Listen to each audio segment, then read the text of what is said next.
El presidente de Estados Unidos, Donald Trump, ha mantenido la amenaza de imponer aranceles a las importaciones provenientes de México, una medida que ha pospuesto en varias ocasiones pero que no ha cancelado. Esta imposición de aranceles, que podría alcanzar hasta el 25%, genera incertidumbre en las relaciones comerciales entre ambos países y podría tener repercusiones significativas en sectores clave como la industria automotriz y agrícola. ¿Qué escenarios se abren para México en torno a sus relaciones con otros países? ¿Hay posibilidad de diversificar las relaciones económicas, por ejemplo, con China o América Latina? No te pierdas este análisis en Lo Marginal en el Centro. Hoy en Lo Marginal en el Centro hablamos acerca de los aranceles que se buscaron imponer por el gobierno de Donald Trump hacia distintos países y intentaremos entender las razones, las causas profundas, porque durante este segundo mandato de Donald Trump hemos visto a un presidente bastante protagonista en las cuestiones internacionales, un ejecutivo que parece que quiere terminar de un plumazo y de forma taxativa y definitiva los problemas a nivel mundial. Lo hemos visto presente en las negociaciones con Rusia, sangoloteando a Zelensky, proponiendo también una Gaza distópica, disfrutando con cócteles y margaritas con Netanyahu, en donde él aparece como el gran mediador del conflicto. Y es en estas circunstancias en que esta administración intenta resolver de manera expedita sus problemas internos y ha llamado la atención esta manera personal de negociar, por decirlo de alguna manera. Y entre estas negociaciones destacan los aranceles que ahora penden sobre nuestro país como una espada de Damocles, como un peligro latente que acecha a la vuelta de la esquina. Y para analizar esta cuestión, en Lo Marginal en el Centro sometemos a discusión las posibles consecuencias de estas cuestiones. Para nuestra conversación está con nosotros Consuelo Márquez Padilla. Ella es doctora en Ciencias Social y Políticas y Sociales, con especialidad en Relaciones Internacionales. Es maestra en Sociología por la Tulane University, maestra en Ciencias Políticas por el Massachusetts Institute of Technology. Es miembro del Centro de Investigación sobre América del Norte. Consuelo, gracias por estar aquí hoy en Lo Marginal en el Centro. Gracias por la invitación, Aquiles. Sí, desde luego va a ser muy interesante discutir estas cuestiones con usted. También está con nosotros Abriel Hernández Mendoza. Él es maestro en Geociencias y Administración de Recursos Naturales por el Instituto Politécnico Nacional. Es doctor en Estudios Latinoamericanos por la UNAM, miembro de estudios sobre Eurasia de la UNAM y profesor de tiempo completo en la Escuela Nacional de Estudios Superiores Unidad Juriquilla de la UNAM. Bienvenido, Abdiel, gracias también por estar aquí en Lo Marginal en el Centro. Muchas gracias por la invitación, Aquiles, y también un gusto compartir la palabra con la doctora Claudia Márquez. Sí, sí, es un gusto que vamos a tener los dos en este programa. Bueno, quisiera empezar de alguna manera introduciendo sobre esta cuestión, porque aunque se logró un aplazamiento el día que se habían propuesto los aranceles, el día de hoy, el 11 de marzo de 2025, Donald Trump declaró que el 2 de abril entrarán los aranceles en vigor después de un descanso que él le dio a México y a Canadá. ¿Cuáles son las causas y consecuencias de esta política arancelaria? Antes de comenzar, también quiero agradecer a todos los que sintonizan este programa por el live de Facebook de Canal 6. Bienvenidas todas y todos a Lo Marginal en el Centro. Creo que sin más dilación, Consuelo, quiero comenzar preguntando, ¿por qué Estados Unidos impuso los aranceles a las mercancías provenientes de México? Bueno, es importante decir que hay un cambio en la política exterior de los Estados Unidos. ¿Por qué? Porque antes promovieron ellos la globalización, la democracia y el liberalismo, pero ahorita tienen un líder populista de derecha y que ha cambiado esta política exterior haciéndolo aislacionista, proteccionista y nativista. Entonces esto tiene consecuencias en que él lo que quiere es en realidad bajar el déficit de los Estados Unidos, quiere bajar los impuestos en los Estados Unidos, no quiere tener déficit, odia tener déficit con los países, lo que muestra que no tiene realmente conocimiento, porque a pesar de que hay déficit, hay ganancias para los dos países, tanto para México como para Estados Unidos, y ganancias importantes, ¿no? Entonces él quiere poner estas tarifas también porque ya no está a favor de la globalización. Él quiere proteger su economía y quiere regresar todas estas empresas que se fueron tanto aquí a México como a China, regresarlas a los Estados Unidos. La manufactura. Él considera que es muy importante para el desarrollo económico de los Estados Unidos que la manufactura vuelva y por lo tanto va a dar beneficios de impuestos a las grandes corporaciones que regresen a los Estados Unidos, ¿no? Entonces él piensa que puede tener un gran desarrollo económico al hacer esto, pero sin embargo, ya aunque hay muchos pesos y contrapesos que no están funcionando en Estados Unidos y que él se presenta como un líder autoritario al cual no le gustan las instituciones, no le gustan los tratados de libre comercio. ¿Por qué? Porque él dice, si Estados Unidos es el país más importante del mundo, ¿por qué vamos a tener instituciones internacionales que nos ponen límites o acuerdos binacionales que nos ponen límites cuando a él lo que le gusta no es negociar con los países como estamos acostumbrados en la diplomacia tradicional, si lo que quiere él en realidad es imponer lo que él quiere. Él no está interesado en saber si México le va a ir bien o mal, sino él en lo único que está interesado es en saber qué es lo que va a ganar Estados Unidos con esto. Pero lo que nos damos cuenta es que ahorita que él ya ha anunciado estas tarifas, ha habido otro peso y contrapeso, que es el mercado de los Estados Unidos. La bolsa se ha caído y esto le ha mandado el mensaje al presidente Trump que los empresarios no están de acuerdo con esta política de poner aranceles a sus socios comerciales más importantes, como son México, que es su socio comercial número uno, y Canadá. Entonces, ¿cómo es posible que él esté tratando así a sus aliados? Y lo impresionante es que él está diciendo es que por un lado quiere proteger y proteccionismo, pero por otro lado está diciendo, pues yo me voy a ir a negociar a otras partes del mundo, a la India y a otros lugares, pero que él se dé cuenta que lo que está creando es falta de confianza. ¿Quién le va a creer al presidente Trump después de que está traicionando a sus dos socios comerciales más importantes? Sí, efectivamente, creo que es importante esta visión del proteccionismo actual de Estados Unidos y entender estas formas de negociar que tiene sobre todo con Canadá y con México. Creo que con Canadá también se ha visto muy agresivo y diciéndole a Canadá que le vendría mejor ser el estado número 51 y sí tiene una repercusión pues de alguna manera grave en el mundo contemporáneo y en ese sentido, Abdiel, te quería preguntar viendo lo que la doctora Consuelo relataba, esta gestión proteccionista de Estados Unidos, ¿cuáles son estas razones de los aranceles de Trump? ¿Esta política es el camino más adecuado para conseguir los objetivos que la motivan? Sí, pues la mejor lectura dicen por ahí que es la que completa y justo lo que dice la doctora Paz Consuelo, Márquez, el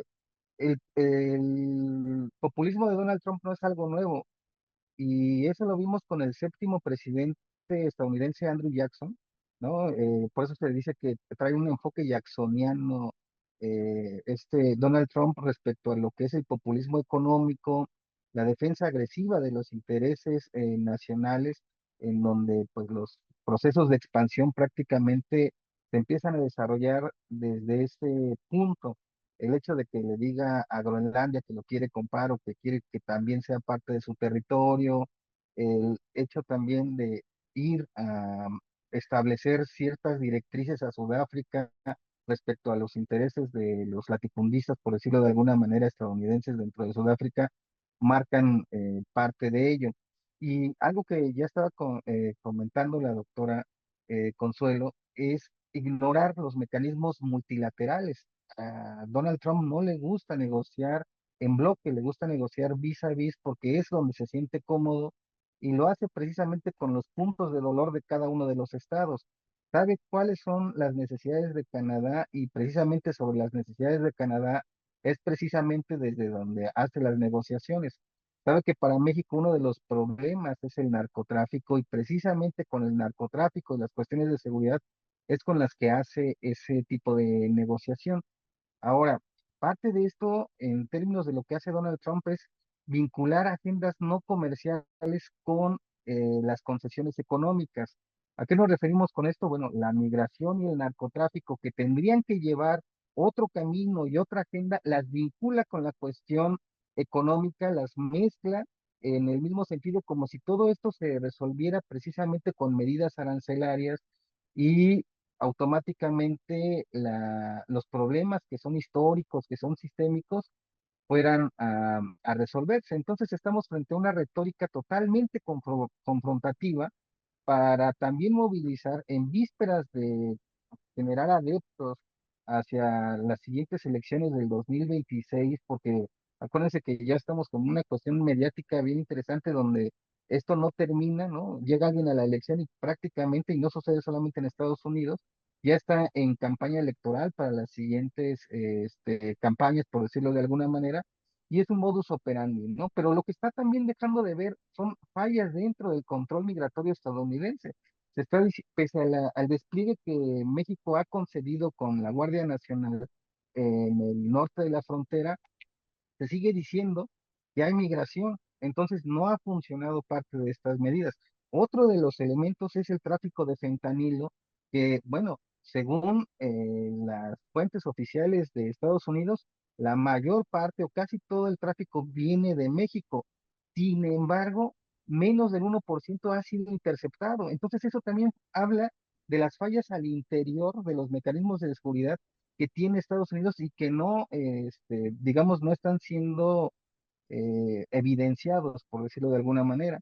Entonces, sí, hay de alguna manera una cuestión de conseguir objetivos de manera inmediata para mostrarse como ese presidente rígido, como esa figura fuerte e incluso, como lo mencionaba hace un momento la doctora, caen las bolsas el día de ayer en Estados Unidos y lo primero que hace en términos de un populismo es decir, me voy a comprar un Tesla, ¿no? Y hoy en la mañana la noticia fue precisamente verse él al lado de Elon Musk, porque esto también hay que decirlo, dentro de la oficina oval hay un empresario de los grandes, de los más grandes a nivel del mundo, tomando decisiones y apoyando esta política de decretos que tiene prácticamente todos los días en términos de una presión totalmente, digamos, modernizada, pese a que en el sector automotriz, pues hay muchos elementos que nos tienen atados por todavía vigente, por decirlo de alguna manera,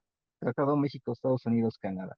Sí, desde luego, creo que algún día, ojalá podamos hacer en el corto plazo un análisis sobre la presencia particular de los intereses de los capitalistas más importantes como Elon Musk y su influencia dentro del ejecutivo de Donald Trump, o por lo menos dentro de la esfera cercana del despacho Oval, como decía Abdiel, y pensar también cómo esos intereses motivan de alguna manera, pues también la forma en cómo se negocia con los otros, con estos países, ¿no? Y esta, pues sí, de alguna manera, desde nuestra lectura, sí, me parece que, bueno, parece una bravuconada, como sentarse a negociar con el débil de una manera, pues, agresiva, imponiendo su punto de vista, un poco como decía la doctora Paz Consuelo, imponiendo el punto de vista de los poderosos, y creo que eso, pues, de alguna manera, sí, afecta la forma en cómo se negocia y las consecuencias de las negociaciones, pero independientemente de eso, quisiera un poco trasladar la discusión hacia pensar las posibles salidas que tiene nuestro país frente a estas formas de negociación, de guerra comercial arancelaria. Y de alguna manera, doctora Paz Consuelo, quería preguntarle qué escenarios se abren para México en torno a sus relaciones con otros países. ¿Hay posibilidad Aunque, bueno, quisiera que nos explicara, ¿hay posibilidad de diversificar las relaciones económicas, por ejemplo, con América Latina o con China, o cómo se observa esta cuestión? Bueno, pues es importante decir que realmente México siempre había tratado de diversificar su comercio. No quería pertenecer solamente ni ser tan dependiente a los Estados Unidos, ¿no? Sin embargo, pues muchas veces era mucho más fácil comerciar, para los empresarios era mucho más fácil, por dada la cercanía que hay con Estados Unidos, que era nuestro mercado, digámoslo, natural, ¿no? Muchas veces habíamos tratado de negociar con Latinoamérica, pero no olvidemos que, por ejemplo, Brasil no nos ve como un aliado, nos ve como un competidor muy fuerte económico y político, ¿no? Y él tiene sus estrategias muy diferentes y tiene, por ejemplo, una relación económica muy cercana con China, ¿no? Y México también ha tratado con la Unión Europea y fuimos aceptados por los cambios democráticos que se llevaron a cabo en México y fuimos aceptados. Sin embargo, pues lo que sucede es que muchas veces hasta los mismos europeos se han venido aquí a México a invertir. ¿Por qué? Porque les conviene crear una planta aquí y llevarla rápidamente a su producto a los Estados Unidos, ¿no? La pandemia lo que vino a demostrarnos es que estas cadenas productivas que se habían creado, de repente se frenaron totalmente, ¿no? Y entonces fue cuando en la administración Biden se hablaba de un nearshoring. Y era impresionante porque aquí en México todavía algunos políticos decían que no sabíamos si queríamos el nearshoring o no lo queríamos. Y yo lo que decía, es una oportunidad de oro. Si realmente se quiere hacer una política de redistribuir ingresos y para ciertas áreas que no tienen una entrada tan directa en el TECMEC, el nearshoring iba a ser mucho más fuerte y esto iba a ayudar a México. Pero ahorita ya Trump ya no está hablando de nearshoring.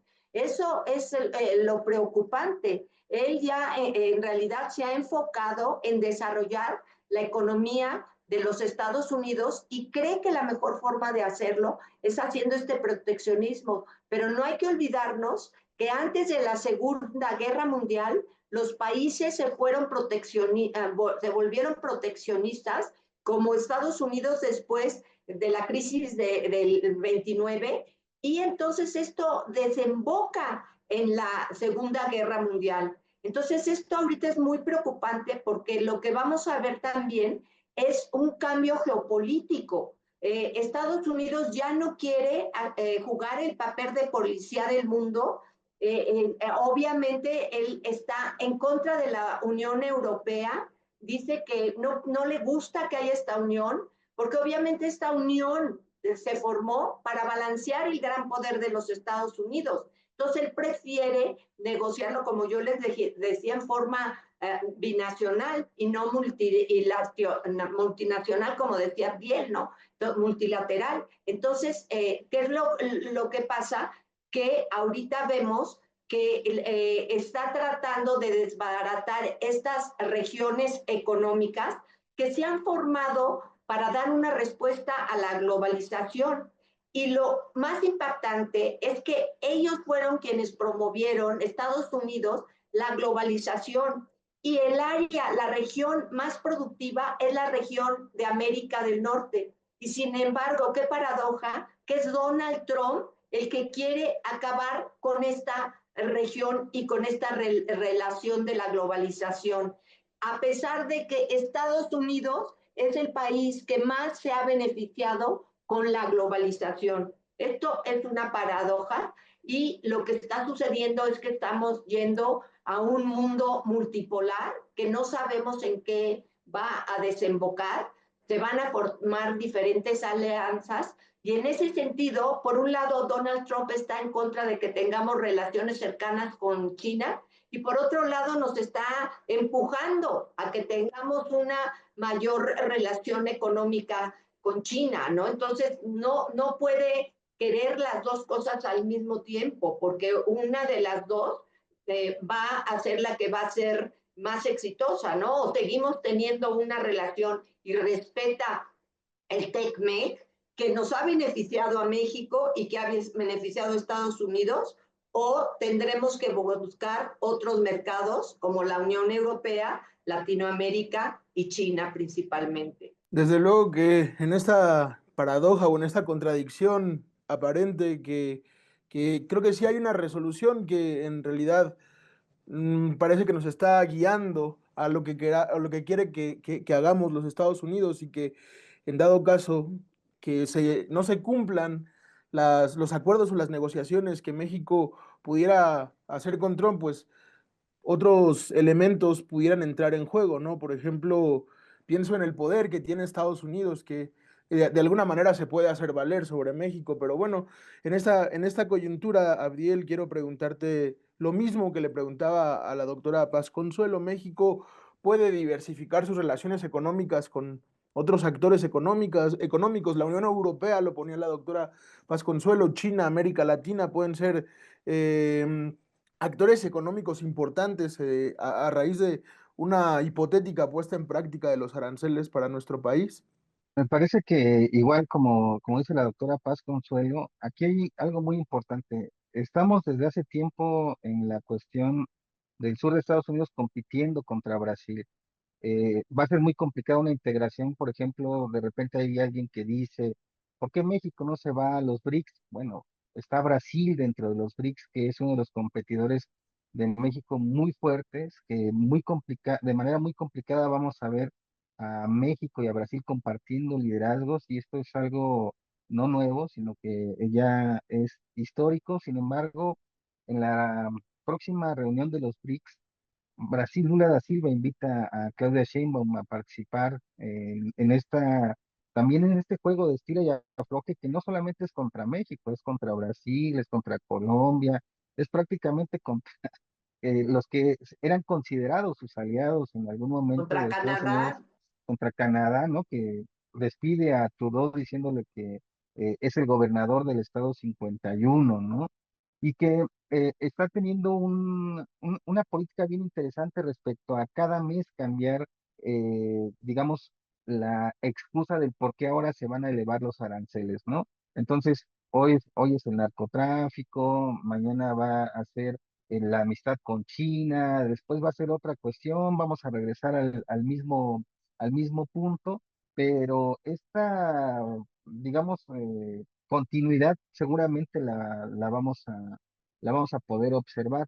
Entonces, aquí en México se ha intentado de alguna manera tener esa cautela, no reaccionar de manera inmediata a esta también que es una política de tweets o de la ex diplomacia por la red social, porque todo lo están anunciando por ex, ¿no? Incluso las diferencias entre el presidente, un presidente perdón, de Ucrania con el vicepresidente Vance, con Elon Musk. Entonces se vuelve toda esta cuestión también como una parte mediática que le gusta a Donald Trump ser este showman de la política exterior, mostrar ese poder a nivel internacional. Sin embargo, como ya lo dijo hace un momento la doctora, está tocando sectores sensibles en donde ahorita están a punto de una crisis alimentaria. ¿Por qué? Porque los trabajadores mexicanos no quieren ir a trabajar al campo por este temor hacia las redadas, y se observa ya en filas, por ejemplo, la escasez de huevo en Estados Unidos, que la podemos ver prácticamente a diario, está ahí de alguna manera presente. México tiene temas pendientes en este sentido, por ejemplo, en el distanciamiento que se ha tenido por cierto tipo de cuestiones con Ecuador, con Perú, para poder reactivar otros mecanismos en donde pudiera tener a lo mejor más contundencia, como lo que es la Alianza del Pacífico, el Mercosur, ¿no? Que tendría de alguna manera que reactivar estos otros mecanismos para no solamente confiarse respecto a lo que es lo tradicional con la Unión Europea, porque también la Unión Europea, habrá que decirlo en estos momentos, está teniendo fracturas y que son motivadas también por la llegada de Donald Trump, e incluso se están reactivando, si ustedes ven las noticias en Grecia, en Rumania, muchos movimientos anti-Unión Europea que están haciendo eco precisamente de digamos, clima en el que se encuentra la geopolítica, como mencionaba muy bien la doctora Vasconsuelo hace un momento. Yo diría que México está apostando, o tendría que apostar, mejor dicho, a tres elementos. La cuestión geoeconómica respecto a lo que es la diversificación y creación de sus propias empresas con un sistema nacional de innovación propio que se ha buscado, yo diría que desde la década de los 70, pero no se ha consolidado en el caso del país. Vamos a ver si ahora con la nueva Secretaría de Ciencia, Humanidades y Tecnología se podrá hacer. Y por eso el otro vector tendría que ser el vector tecnológico. Ya se anunció por ahí que México en algún momento quiere también competir en la cuestión de los semiconductores. Y esto es fundamental porque lo decía hace un momento la doctora. De repente nos aleja de China, pero nos avienta con China, pero también a la vez quiere hacer negocios con China para que China, Rusia y Estados Unidos se desarmen y hagan una famosa trilateral, que es la que está buscando desde hace mucho tiempo, y en eso México puede aprovechar también para esta cuestión de generar sus propios semiconductores en el marco de una revolución digital que es en la que nos encontramos también en este momento y en la que México no participa de manera directa. Esto que decía la doctora es fundamental porque hace un año estábamos con la fiebre del nearshoring y ahorita es totalmente la relocalización de las empresas estadounidenses hacia su territorio. Y entonces, ¿con qué tecnología nos quedamos? Era tecnología prestada. Y ese es un problema para un país como México que no tiene independencia tecnológica.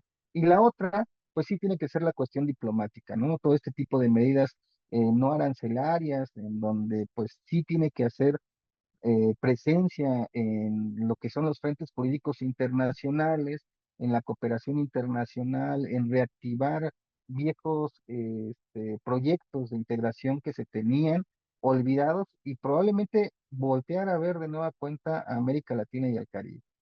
Sí, se antoja un escenario, pues, de alguna manera importante, ¿no? Pensar en el desarrollo tecnológico de los países del sur global y las relaciones económicas, por ejemplo, con América Latina y el Caribe, y México como un actor importante. Creo que sí, parece o suena que es posible de alguna manera, pero para terminar con nuestro programa y sobre todo porque quiero también pensar sobre la cuestión de la forma y la importancia que han tenido los aranceles, porque de alguna manera, como lo mencionaba Sabiel y también la doctora Paz Consuelo, los aranceles parece ser como una herramienta de presión o una herramienta de negociación que están siempre latentes en la forma en cómo se obtienen pues ganancias por parte de Estados Unidos, pues por su posición de poder efectivamente. Pero en un hipotético caso de que se pudieran implementar los aranceles, estos distintos aranceles, ¿qué consecuencias habría, doctora Pasconsuelos, para la economía mexicana? ¿Sería funesto? ¿Qué podríamos esperar? Sería muy preocupante, la verdad, para México en caso de que sí los impusieran.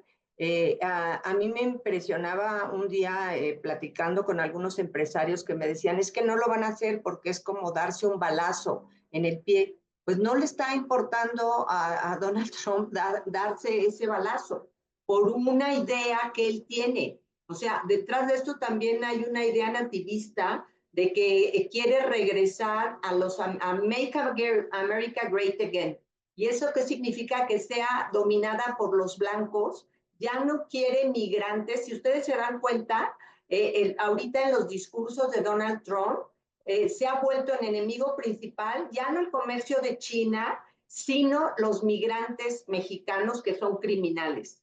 Todo el tiempo ya, siquiera decía antes, hay algunos hombres buenos. Ahorita todos son asesinos, criminales, violadores, narcotraficantes, o sea, y él quiere parar esta migración, la quiere parar, aunque nosotros sabemos que le hace falta, como dijo el doctor Abdiel, les hace falta trabajadores para su campo, les hace falta trabajadores para reconstruir California, en Los Ángeles, o sea, entonces es un hecho que les hace falta, necesitan migrantes porque aparte su población está envejeciendo y eso es un bono que tiene Estados Unidos, que entre jóvenes y que paguen impuestos y que puedan sostener a la población que está envejeciendo en los Estados Unidos. Otros países no tienen este beneficio. Entonces, lo que es increíble es que Donald Trump, con esta idea populista que él tiene y nativista, quiere parar la migración, quiere parar, disminuir la relación con México y no le importa las consecuencias que puede tener. O sea, ya se está hablando de una posible recesión en Estados Unidos con estas consecuencias. Es para que inmediatamente cambiara. Pero vamos a ver, yo todavía tengo la esperanza de que se suavice en este sentido, pero sí creo que nos está presentando un escenario muy difícil. A México realmente veríamos de por sí ya la economía de México está casi no creciendo. Si esto sucede, pues sí se va a venir una situación muy crítica para México.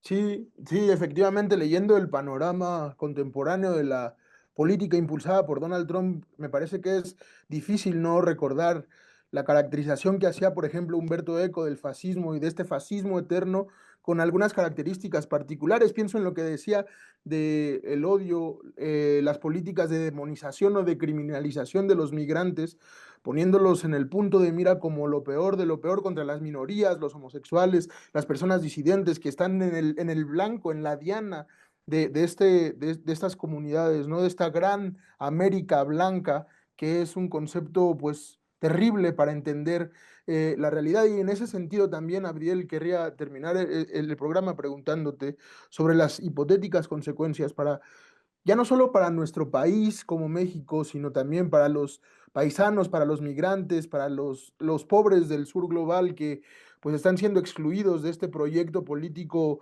trumpista. ¿Cuáles serían las posibles consecuencias de unas políticas arancelarias como las que propone Donald Trump en caso de que se llevaran a cabo?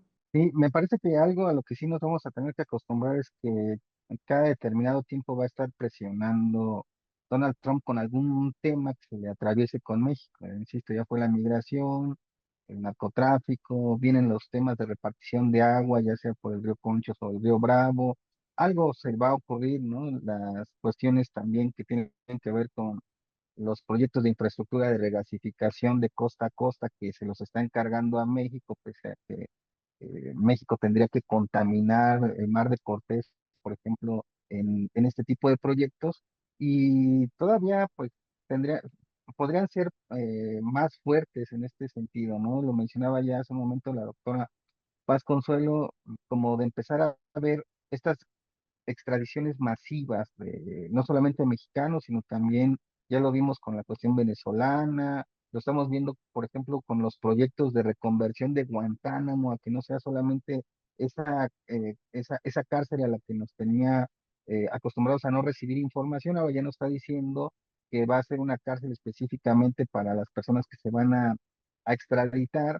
Y también vamos a ver como mucha presión respecto a algo que venía como eh, tomando forma y lugar, que era la consolidación de un mercado asiático dentro de México, dentro de América Latina, y las presiones precisamente para expulsar a China con aranceles. México ya lo está haciendo, incrementarles aranceles a los chinos en específicamente, lo vamos a ver en ese sentido.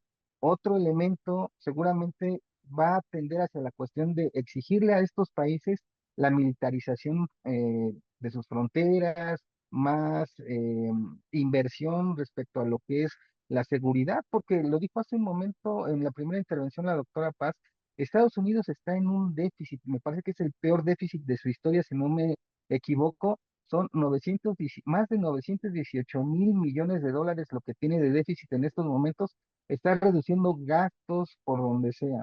Entonces, otra de las cuestiones que vienen, pues van a tener que reflejarse en la contracción del PIB, en el tipo de cambio. Si ustedes lo recuerdan, hace un año, si no me equivoco, teníamos la paridad a 16 pesos con 80 centavos, casi 17 pesos por dólar. Hoy estamos de nueva cuenta rondando los 21 pesos por dólar, que responde precisamente a todo este tipo de ya miedo que se tiene respecto a las inversiones que se puedan hacer en países como México. Apple dice que ya no quiere los proyectos aquí, se va a Estados Unidos.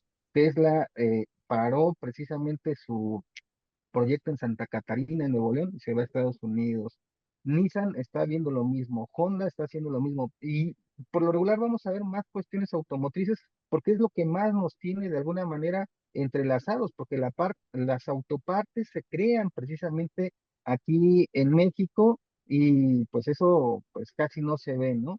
Y pues también lo podríamos observar en el colapso exportador, ¿no? Y esto pues ya causa de alguna manera problemas porque digamos, empezaríamos a tener trabas en las mercancías que mandemos hacia Estados Unidos, que nos las regresen, etcétera. Y algo muy importante, que formemos un nuevo tratado de libre comercio o acuerdos con otros países no son de la noche a la mañana, no van a funcionar como que se cierra esta puerta y automáticamente se abre otra. México en ese sentido digamos, se vio muy conservador con esto que ya era muy cómodo y tener comercio orientado más del 80% hacia Estados Unidos y estas son advertencias que se tienen desde que yo estudiaba relaciones internacionales a finales de la década de los 90, ¿no? México debe diversificar su economía. 20 años después, pues, ¿qué creen? No la hemos diversificado, seguimos girando hacia Estados Unidos y, como lo decía hace un momento la doctora, probablemente ahora ya que tenemos todo esto encima, sí la diversifiquemos, probablemente. Pues sí, parece que el escenario que se abre es un escenario de alguna manera peligroso, pero bueno, no de alguna manera es peligroso, con un personaje y con un momento histórico muy complicado, sobre todo pues para los grupos más vulnerables que históricamente pues han sido de alguna manera vilipendiados, y pensar en eso pues también nos obliga a reflexionar sobre algo que decían nuestros panelistas, que es la posibilidad de un mundo multipolar que se abra y que los países pobres tengan también posibilidad de tener mejores condiciones de relaciones entre ellos mismos. Agradezco profundamente la participación de la doctora Pasconsuelos, creo que ha sido muy edificante también la experiencia del doctor Abdiel, que creo que ha sido también muy edificante para el programa de Lo Marginal en el Centro. Muchas gracias a todos los que nos sintonizan. Nos vemos en próximas emisiones de Lo Marginal en el Centro.